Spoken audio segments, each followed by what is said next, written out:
So I'm going to take you on a journey. I'm going to tell you about a king of England, and it wasn't Charles, and we're going to go to the wild west of America. So we're going to have a look at the history of Dippy and the story of Dippy right up till today, where you now have it here at the museum. So next slide, please.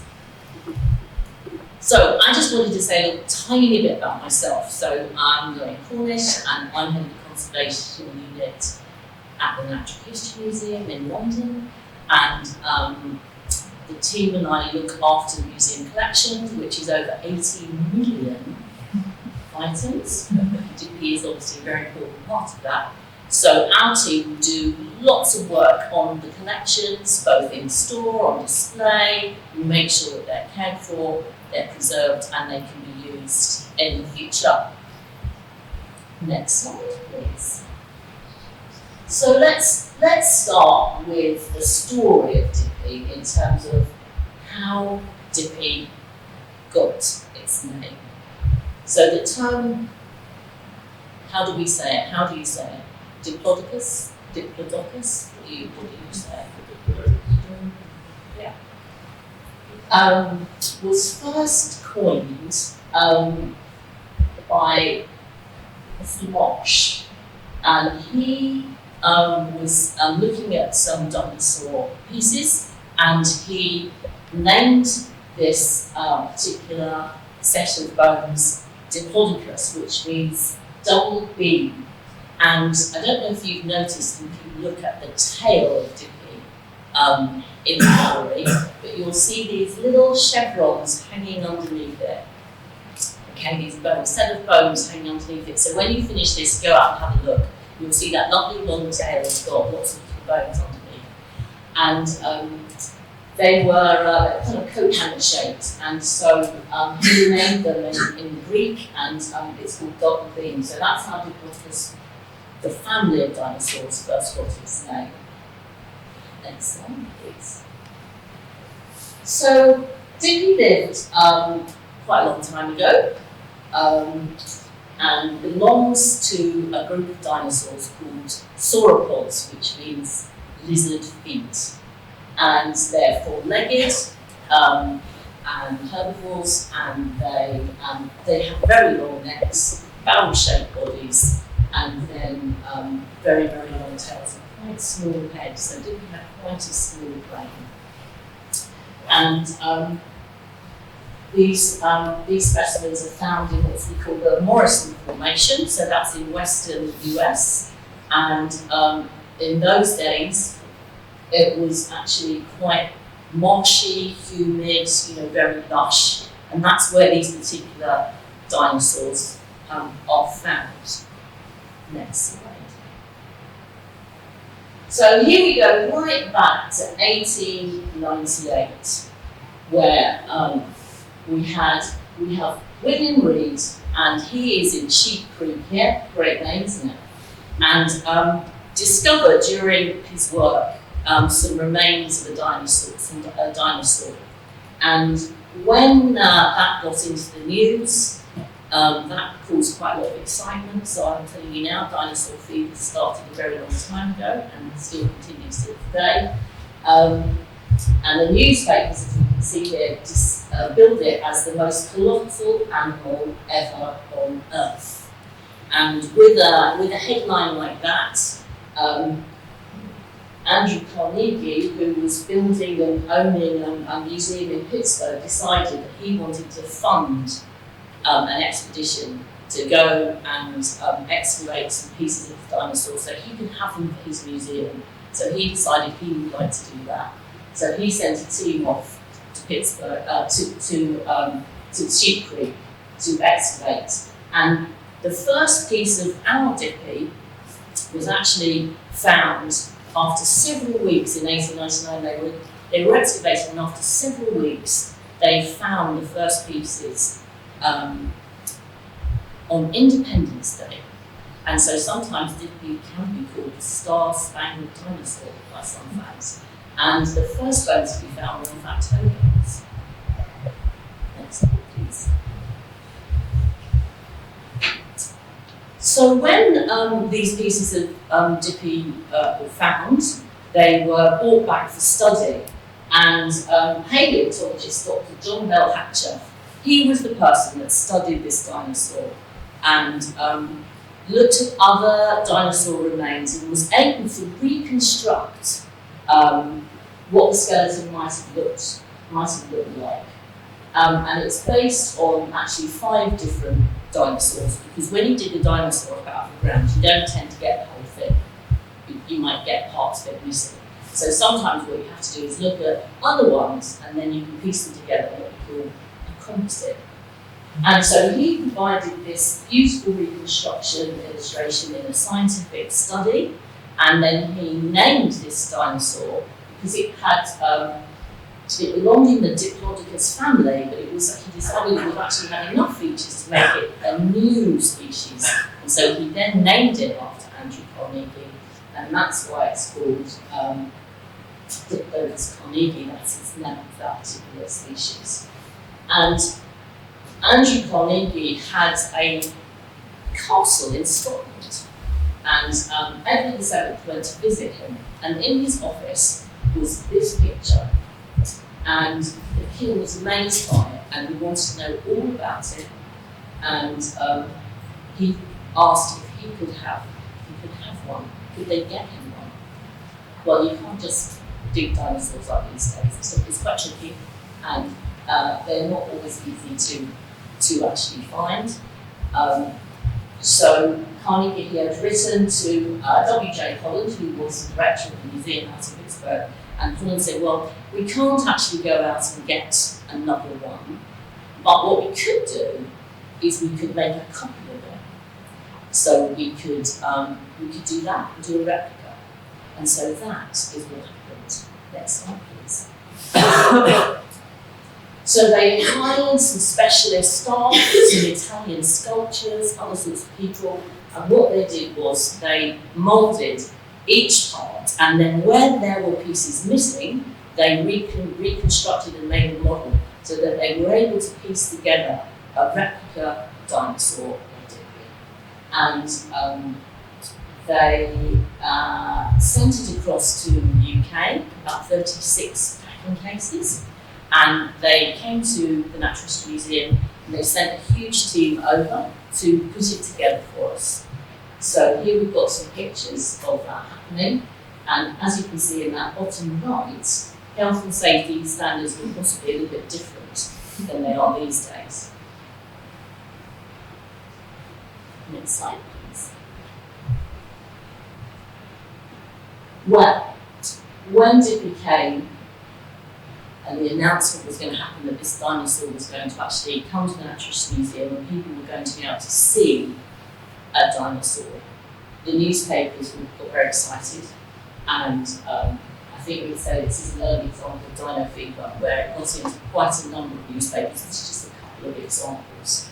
So there was a lot of excitement and expectation around this, because this was the first fully articulated representation of the dinosaur that had ever been put on display anywhere in the world. And so it caused quite a lot of excitement at the time. Next slide. And so here we are in 1905 at the Natural History Museum in our reptile gallery. This is quite big, so it couldn't go in quite a few of our spaces, but it fitted into our reptile gallery. And so we have here, Mr. Cogshaw was one of the people who prepared this skeleton. And if you look at this one, it's on 3 different wooden plinths, isn't it? And we've got the tail down and the head's looking a little bit down as well, isn't it? And it's on those metal uprights. So that's how it first came to the museum. Next slide, please. And then we had, on 12th of May 1905, we had the grand unveiling, and Andrew Carnegie was invited to that event, and lots of very important sort of crowned heads of Europe and major politicians were invited to come and see it. So we had over 300 people here, and there was an awful lot of excitement at the unveiling. Next slide, please. And then, during its time at the museum, Dippy actually did move around a few places. So it started off in our reptiles gallery, then it actually, during the Second World War, it was taken apart, and it was taken downstairs and stored in our basement, so in case there was going to be any bombing, it was going to be safe. And then after the war, it was put back together again and put in another gallery, our fossil reptile gallery. Next slide, please. And as I mentioned to you before, the neck and the tail were lower, but lots of people who love dinosaurs as children grow up into adults and study dinosaurs. And so quite a lot of people are very interested in the study of dinosaurs, and they'll publish on new findings, new interpretation of biology. So they'll sort of say, well, actually, this dinosaur did not have its head down, and it didn't have its tail down. We now know that actually that was different. And so we moved the head up in the 1960s. And here we've got a picture of it in the Central Hall of the museum, where it was placed in 1979. And that's where I think quite a lot of you may have seen it if you visited the museum. That's where it was. So they raised up the head, and so instead of being on one of those metal uprights, we actually had some metal cables coming down from the ceiling, and we held the skull in place that way. And that's where a lot of people saw it. Next one, please. And as I was saying, when they decided that they did some more work and they realised that in fact the tail shouldn't be down, it should be up, sort of balancing Dippy, and needs to be up in the air, a bit like a whiplash, and as you can see the Dippy here, it's got its tail in the right position. And yet again, because we were doing something slightly mad like that, somehow we decided we would put a cardboard tail up so that the public could still get an idea of what Dippy looked like while that tail was being made. And we got the tail made in the US and then shipped it in. And then again, the newspapers are always really, really interested in whatever we do with Dippy. And so it got into the paper. And there's some action shots of some of my actual colleagues there, threading on the cast of the tail, the new cast of the tail, and with the tail up in the air. Next slide, please. Now this obviously, as you, those more discerning ones you will know, that is not Dippy, that is Hope, our blue whale. And so Dippy was quite happy in that central space until 2017. But probably in about 2015, the museum decided it was going to transform that central space. What it wanted to do was to have a real original specimen in the central space, rather than Dippy, who is mainly made of plaster. And at the time that the museum took that decision, quite a lot of people thought it was a really brilliant idea, and some people weren't just happy. In fact, there was a little petition that was set up to save Dippy. And even the staff were, had two minds about it, really. But the idea was to put a real specimen in the space, to talk about, the natural world, sustainability, and blue whales. So Hope the blue whale was put in, to talk about how sometimes we can cause animals like blue whales to get to almost the edge of extinction, and then we have these international meetings and treaties, and so there was a thing about banning whaling in the 60s, and that then brought them back from the brink of extinction. So it was a really nice story. But of course, putting in a blue whale meant that we had to move Dippy out. And so there were lots of conversations around what would we do with this beloved dinosaur, because we didn't want to just store it away in packing cases. We actually wanted to have it out on display somewhere. So we decided that we would tour it around the UK. And we did an announcement, everyone got very interested, and we invited institutions across the UK to put a bid in to say why they would like Dippy and how they would be able to look after it and have it in their space. So there was this competition. We had around 70 institutions putting in bids, and I was on we'll call it the judging panel, but we reviewed all of those bids. And we, after several meetings and talking to other people, we reduced that down to 8 venues scattered around the UK. So we made the announcement, and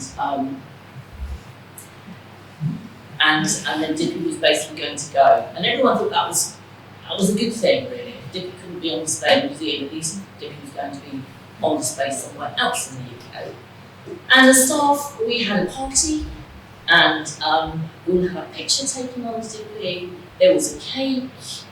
There were lots of events. We even had some members of the royal family come and have a little bit of cake with us as well. And every one of those SAD was really, really happy to see Dippy going to be going around the UK. It was one taste of cake, by the way. Yes.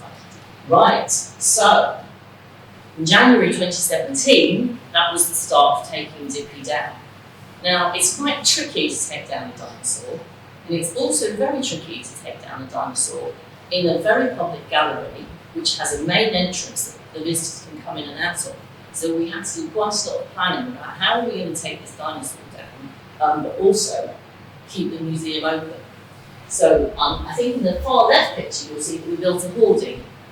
So people could just see the tail, but they couldn't actually see what else was going on, and we were able to do all of the works to take Dippy down. So we had to erect scaffolding, and then we had a team of around 8 people helping us, and one piece by one piece, we took Dippy apart for about 3 weeks.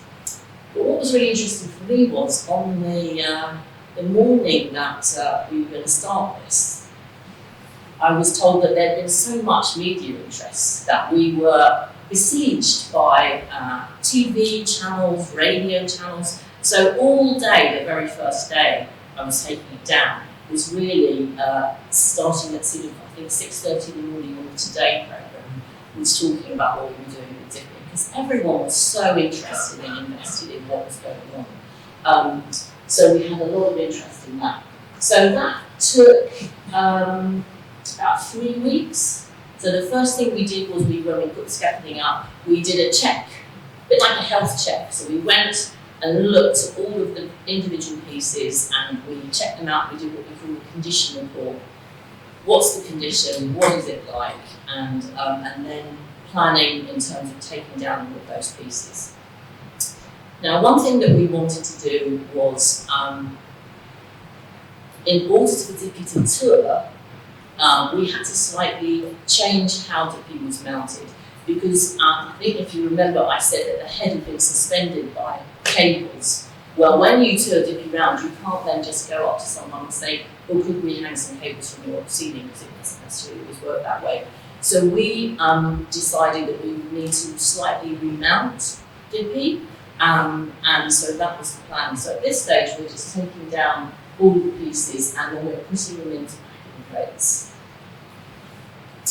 And again, Dippy was very popular, so in terms of doing that, when the tour was announced, the One Show came, so they came and filmed taking down the dinosaur, and then I was fortunate enough to sit on the sofa there with Dan Minogue, which is great time, and we took the skull in and we talked about Dippy on tour, and it was a really great experience, and they did a little film about taking Dippy down. So next slide please. Go back one. There. So all of the pieces were put into crates and they went to Canada to a company called Research Casting International, who are pretty good at building dinosaurs, real ones as well as replica ones. They have a really good reputation, and so we decided that we would ship Dippy off to Canada to have some new mounts made for it, so it could tour around. And while Dippy was there, it's quite expensive there, isn't it? But anyway, while Dippy was there, we also decided that the front hands of Dippy that we had were in fact feet. And so what we wanted to do was to make sure that in order to be more anatomically correct, we would like Dippy hands made. And so we were able to get hold of a copy of another Dippy which had the front hands. So originally, as I say, it had the 4 feet, but now it has the front hands. And if you look at the Dippy there, you'll see that there's a difference between the front and the back.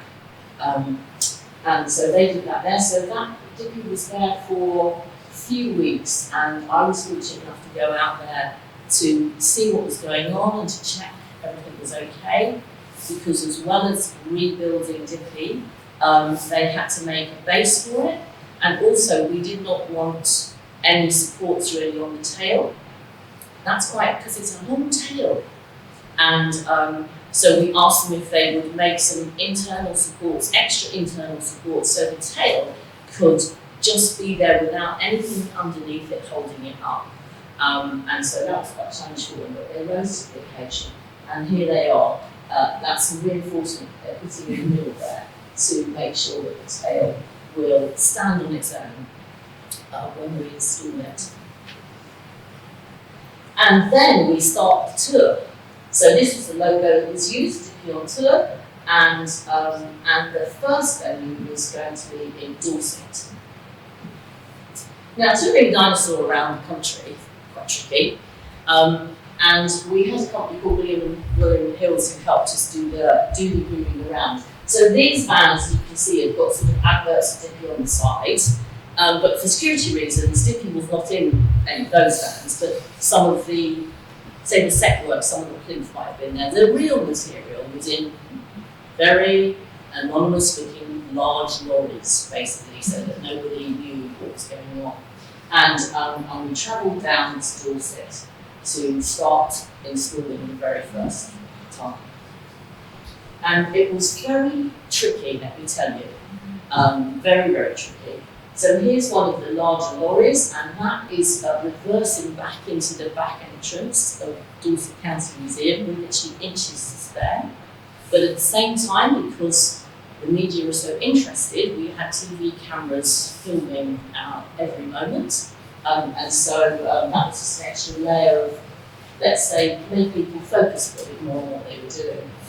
Next slide, please. And then Dippy comes in several crates. So all of the pieces get packed into these crates. So here we've got an example in the top left. We've got some legs, bit of the tail there, some of the tail, some of the vertebrae here, and some of these are shoulder bones here. So what we had to do as a team was all those crates we've got unloaded, and then each crate would have been opened, and then we check that everything's as it should be, and then piece by piece we would start to assemble it into the space. So here's the first venue, Dorchester. Now Dorchester was really interesting because they had this beautiful Victorian hall with this iron balustrade, and when we first went to measure, Dippy wasn't going to actually fit in. So we had to actually get them to remove some of that iron balustrade. So that actually the leg of Dippy was so long it wouldn't fit in. So they did that for us. And here we are piecing it together. And so we always start with the base. We build the base first. So, and then we start with the back legs. We put the back legs on, then we put the pelvis on, and then we put those backbone, those vertebrae along. And we have to have high-level lifting equipment to move them into place. And the thing about Dippy is it's really interesting because I de-installed it and installed it 10 times now, and every single time it never quite goes as you think, but it's always a different part of the skeleton that is a bit tricky. So you can't always predict exactly how long it might take or whether things will go smoothly. But after a couple of weeks of installing, we were able to get it finished, and it was amazing being in Dorchester because the whole town got involved. The bakeries were making dinosaur-shaped cakes. everyone was so excited. And so wherever you went, if you mentioned you were working on Dippy, you sometimes got a free cup of tea. So it was really good. And here we are at the opening of the very first venue. And what we decided to do to make it a little bit more interesting for everyone was every single venue we went to, we decided that people would be able to help put the final toe bone on. So we deliberately made the mount such that the final toe bone could come off and come on and bolt into place. And then at every venue, there was an invitation to a particular young person or school, and they would select someone, and they would be like the ambassador to be able to do that. So, so that's the first venue, and then there's just a few more venues. So we went up to Birmingham, Ulster Museum in Belfast, Glasgow, and Newcastle. They were all very different in terms of the challenges to put to PM. The staff there were amazing, they were great. In Glasgow was where we had the millionth visitor, so there's a bit of a celebration there. But the other thing about Glasgow that was fascinating was that they've got a very famous organ, if you're into music, and every lunchtime the organist would play a piece of music. And he was going for the Guinness Book of Records of most numbers of continuous play of music. And so there was an extra special request in Glasgow that could we not make any noise at lunchtime so that the organ recital could take place. So we would put all our toys, drills and everything down, and we would make sure we weren't making any noise. And then we would listen to a very nice organ recital.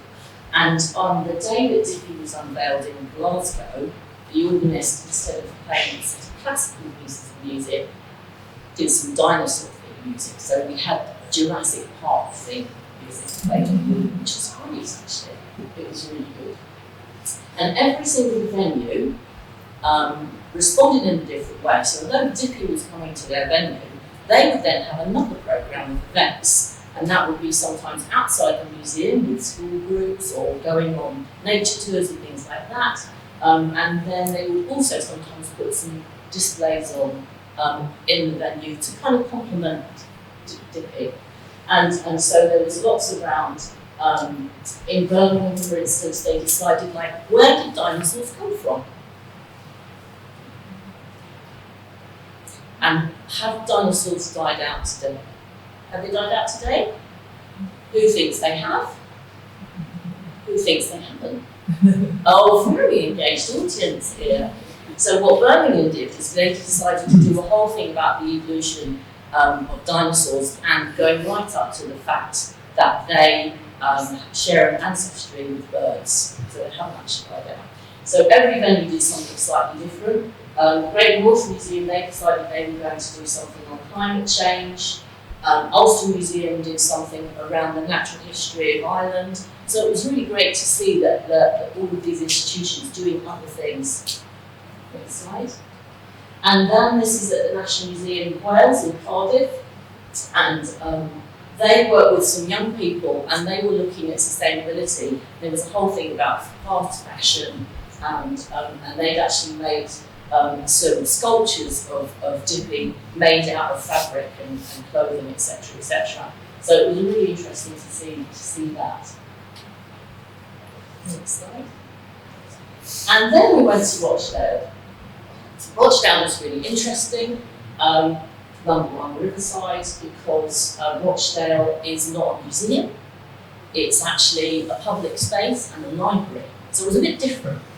And while we were in Rochdale, Blue Peter decided they wanted to award Dippy a Blue Peter badge. Now, normally, who here has a anyone got a Blue Peter badge here? Oh, yes, very good. I got it. They're not that big, aren't they? They're not very big, are they, Blue Peter badges?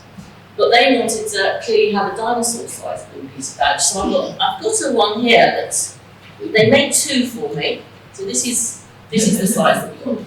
So what I had to do was they sent me these two, and on the back I had to put some Velcro basically so that we can actually attach it safely to Dippy when the ceremony took place. And so they did a little film on that. So that was really good fun, and Dippy got awarded the Peter badge. But the other thing that happened in Rochdale was it was in 2020. And Rochdale, it was hardly open, I think they'd only been open 6 weeks, and then we had the pandemic. And so that was very difficult for everybody, but we extended the time that Dippy was going to be there for Rochdale, so that at the point where it was okay for people to come and visit, if they were very careful and did that social distancing thing, people could still come and see Dippy. But the interesting thing for us was that when we, at the end of that, when we were going to deinstall Dippy, they had amazingly discovered vaccination so that people could get vaccinated against COVID. And this venue was a vaccination centre. So there was this dinosaur in the way, and there was a vaccination centre happening. And so what we had to do was we were very carefully taking down Dippy while people were getting vaccinated. So when you were up the ladder, putting bits of tail on, for instance, you could wave at people who were getting vaccinated, and they would wave back. And so it was really lovely, actually. But yeah, we were so excited though to see that had actually happened. And so yeah, Dippy was a little bit longer in Rochdale because of that reason. And then the final 8 of the 8 venues was in Norwich Cathedral, a year later because of the pandemic, in fact.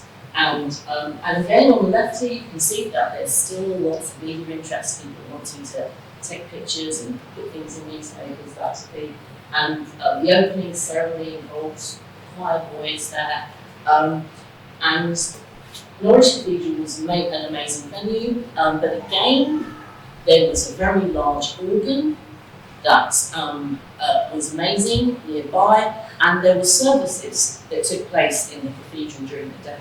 So we had to work with the people in the cathedral to make sure that we were not being particularly noisy when some of these services were going on. And then, yeah, Dippy had an amazing stay in Norwich Cathedral. Very unusual to have a dinosaur in a cathedral, but worked really well. And then that's a summary really of Dippy on tour, so some sort of facts and figures afterwards. So we have over 2 million visitors, for instance, and then there's just some facts and figures about the number, for instance, the number of volunteers that stepped up for all of the venues to help make sure that when all the crowds come, people can be walked around Dippy and it's all very safe.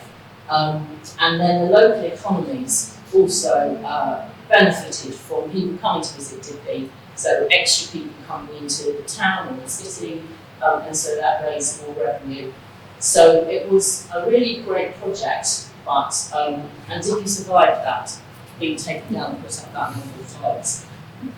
And then we thought, well, that's it for now, then we can just sit back and relax. But we decided that we would have Dippy back for one last time, and we would do a thing called Dippy Returns. And so in 2022, Dippy was put up in one of our side galleries, and there was a film made of Dippy on tour all around the UK, and all the different stories from all different venues are really about the natural world and nature. So it was a really lovely film, and lots of people contributed to that. There were stories of visitors, but stories of people who are also trying to do things in their local area. And so Dippy stayed at the museum for a few months, and then the story changed again. And we're here now. We're in Coventry, and we had an amazing time in Coventry. People here have been brilliant, and we spent quite a lot of time with the staff, making sure that entrances and exits were safe, etc., etc., and we were able to put Dippy up. But the really funny thing about putting Dippy up in this space is that people could see what we were doing, because there was places that the public could look down. So some days when we were doing tricky bits, when we thought, this is a tricky bit, we probably just want to get this done before 10, so when the public come, we're looking calm, everything is under control. So we did a little bit of that, I have to say. And it was great. And here, in that bottom right, we have Kieran, who, one of our paleontologists with Paris skull, and Kieran has the skull there. And as we can see, so we have camera action. We always like to clean each of our pieces before we put them on display. So sometimes halfway through, we will invite media in or whatever, they will come do a little bit of filming. So the team that put Dippy together in Coventry involved 4 technicians and then conservators to do it. And it usually took about 6 or 7 days altogether to put it up. And here we have the lovely young lady who put the tailbone on in Coventry. And it was great. Who's had their picture taken with these? Because I can see these templates are still there by Dippy. Good fun for selfies, I must say. Now, where's the real one though? Do we know? In America. Yes. Remember Andrew Carnegie? Yes. So it's in Pittsburgh, in the Carnegie Natural History Museum. So if you are ever lucky enough to go out to America and go there, you will see the original. And I want to say thank you, but before I do that, I also have another thing that I can show you. So what we did when we took Dippy down was we decided that we would try and do a surface scan of all of the Dippy elements, including the skull. And we were able to then make 3D prints of the skull. And I think there's one out in the gallery, isn't there? It's a life-size print. But you can also make smaller ones if you want to. So this is a very nice 3D print of Dippy's skull, but very, very small, you can see in my hand. And so before you go, if you want to come up and have a look at it, you're more than welcome. So yes, so we made three skulls, and then they've been handed collections to help. And so it's been a really great journey for Dippy. And Dippy's journey hasn't ended. We're not sure where Dippy's going next, but we are very hopeful that Dippy will be going somewhere. But at the moment, Dippy is here. You've just had your 1-year anniversary, I think. So I think there were lots of celebrations going on at Herbert for that. I'm going to stop now and say thank you very much. Thank you for everyone at the museum for inviting me, and thank you all for coming, because I wanted to leave some time in case anyone had any questions, and we had a little bit of chat if you want. So thank you very much for listening to that.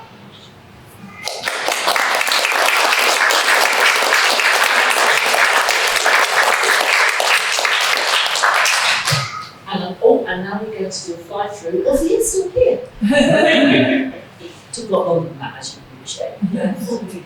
Yeah. See, that's the base going down, so many pieces.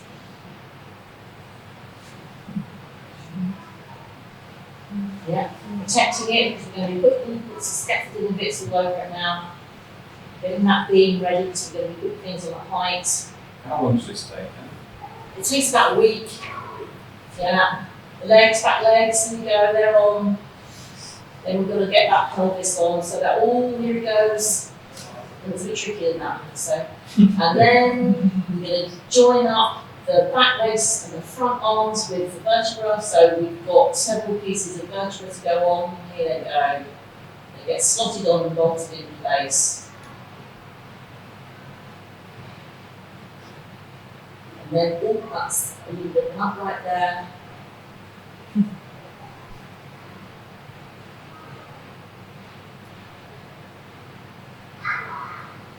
And then what we're doing, the neck.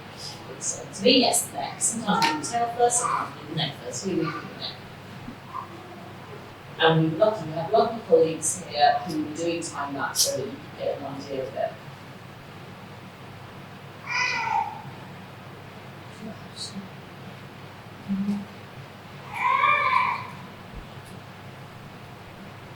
ribs basic quite a long time. Checking takes a long time as well. Here we go, and each one's bolted into place, we'll get the numbers right.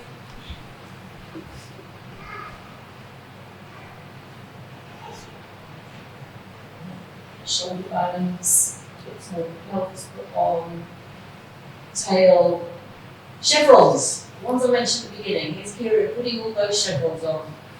It's a long time. Is that it? There.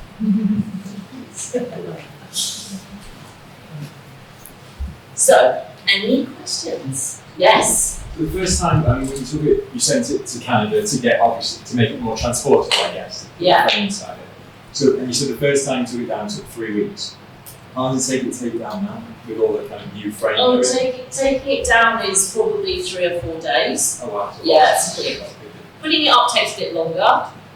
Taking it down is, but once you take the skeleton bits down, you then got that base, and that base takes a little bit longer. So the tech team will then stay and do that as well. And you put it all up in the process to make sure it's okay. I have a hand up here. How many bones do you think that we have? So Dippy has 292 if you don't include the skull, because the skull has quite a lot of bones in it. So we're just taking the skull as one, okay? So around 292. But when we had Dippy kind of slightly rebuilt for tour, we put some of those bones together. So all of the backbone, some of the bones are on one tube. So in fact, it's in 86, 87 pieces. So those are 292 bones. It's actually putting together 87 pieces. But yeah. Yes? What's the weight of the total skeleton? The weight of the total skeleton is just under a couple of tons, because the cast is mostly plaster of Paris, but right back from sort of 1903. But you've also got the metal inside to support them, and so that can sometimes add quite a lot of weight. When the tail was raised in the 90s, they then made glass fibre, so the tail is lighter than it would have been originally. But otherwise, it is mainly the original plaster of Paris, which is why we have to be careful when we check it to make sure that there hasn't been any cracking or any bits and pieces that we might want to attend to. So what we do here, for instance, is every sort of 6 or 7 months, we pop up to Coventry for a morning, and we, with a torch sometimes, and we will just check over the skeleton to make sure everything's as it should be. And the team here are brilliant, because they would tell us if there was an issue anyway. And so we check Dippy out about every 6 months. So related to that, the original in Pittsburgh, how heavy is that, and how is that constructed? Do they have the same sort of metal tube? So that's a really good question, because usually today, when we will put together real dinosaur material, we don't tend to want to drill into it because it's real. So we will make armature around it. So sometimes you can tell if a dinosaur is real if you look, because the armature, the mount, is actually outside. If it's through the middle, there's a chance it's a copy, not always. So the one in Pittsburgh, because it was back in, it wasn't put on display until about 1907,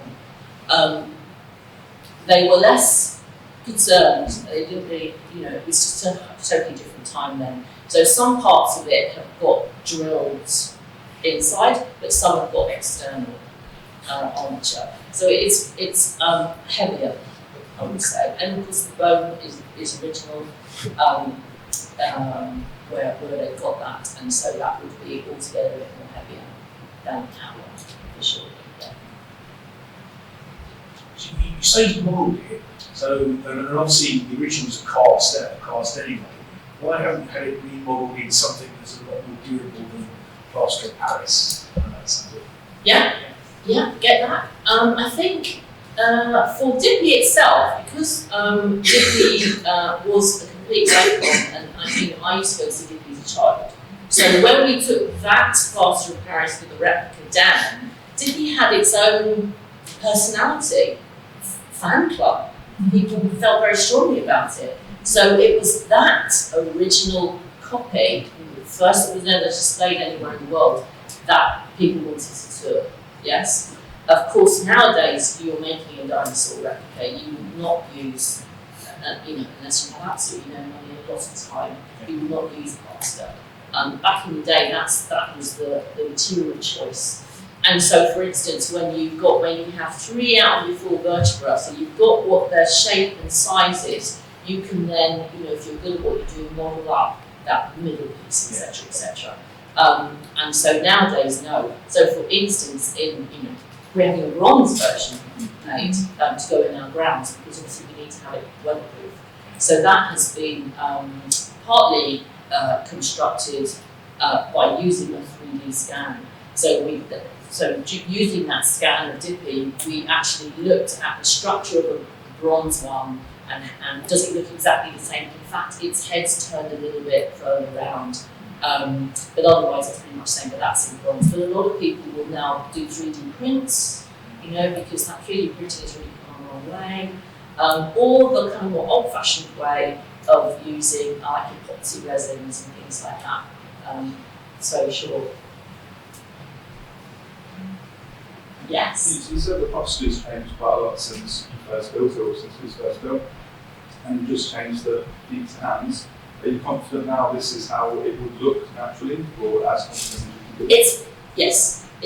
Everyone's reasonably confident based on biomechanics, etc., etc. There's lots of discussion about, well, the tail should be upright, but what was it for? Was it defence? Was it just sort of part of mating? I don't know. There's all sorts of ideas and thoughts about that. They now know that Dippy had a number of sort of like little spines along the back and going down to the tail, which they hadn't really discovered before. So it's a really great thing when you've got all this dinosaur research going on because ideas can change. Right, this is the sort of version that everyone's considering is okay. Yeah, sure. With the change in joints, would the dinosaur have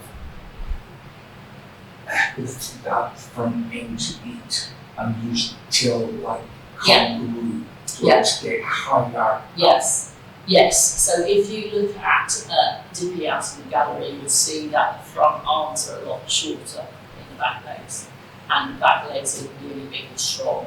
And so there would be the idea that Dippy may have gone up if we did, yes. And then you've got these peg-like teeth which were stripped off, leaves from trees, etc., etc., etc. So it was, and a really, really long neck, of course. Dippy has an amazingly long neck, so you can reach up to get plants, etc., etc. So adapted for a number of ways of feeding, because you get a dinosaur that size, really most of the time it's just eating, isn't it? Just to stay alive. It needs a lot of food.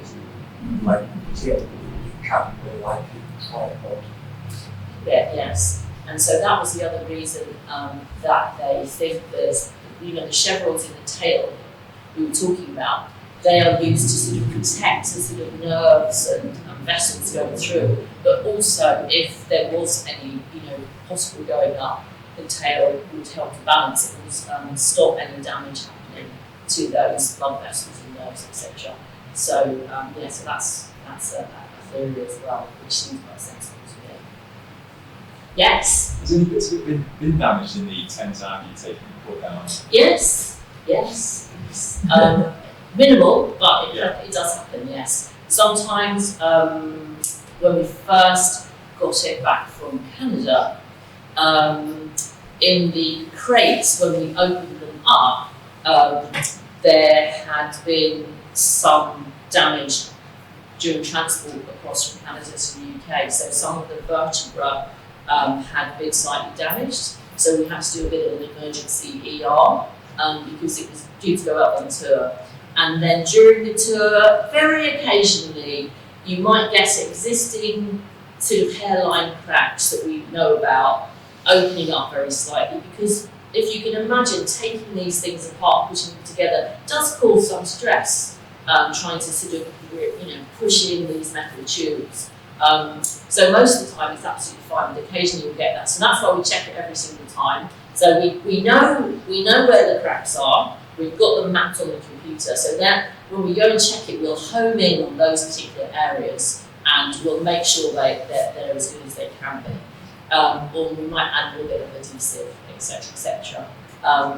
And I don't know if anyone saw Just Stop Oil when they came. I was a bit scared when I saw it because it was a person hugging, and I was wondering if they were hugging, whether that would have stressed any liquids. Right? So we were happy when we came check that all was good. Metal will cross, then metal will crack and this expand with heat as well. Very slightly, yes. Cross through Yes. a harder sense. Yeah. So when we talked to all the venues who wanted to have Dippy, one of the things that we do is we ask people, tell me about your gallery during the year, tell me about the temperature of your gallery during the year, and tell me how you manage to control any of that. So do you might have the lines up, etc., etc. Because we'll have a sort of a range that we would like Dippy to be displayed in, so that we minimise any of that sort of damage. And so that was kind of part of the agreement when Dippy came here. Was okay, we're fine about the conditions in that gallery space, and so that's fine, and that's why we also come and check Dippy while it's here in Coventry. Yes, you've done well. Why was Coventry chosen as its sort of final resting place of the tour? Well, it was interesting because the tour ended, and then we had that little bit in London, and then we were like, do you know, that worked really well, and everyone really liked taking, Dippy around the country, and people really liked it because not everyone wants to come down to London. And so why don't we see if we could send Dippy out on a loan? Because when Dippy was on tour, it was only for 3 to 6 months, whereas we thought actually a slightly longer term loan somewhere would be great. And Coventry did an amazing application because they talked about all their amazing plans that they've got here for their own collections. They talked all about what they would do if they had Dippy and all the programming they would do. And so we were very happy to send Dippy literally to Coventry. And we'd be really pleased. So Coventry have Dippy on a 3-year loan at the moment. And we're just through 1 year. So it was great. It was a great application.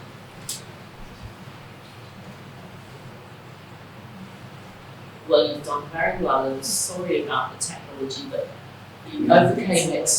It's always the way, you overcame it. And if anyone would like to come and see you're more than welcome. But thank you very much for your time on this Easter Saturday, and enjoy the rest of the weekend.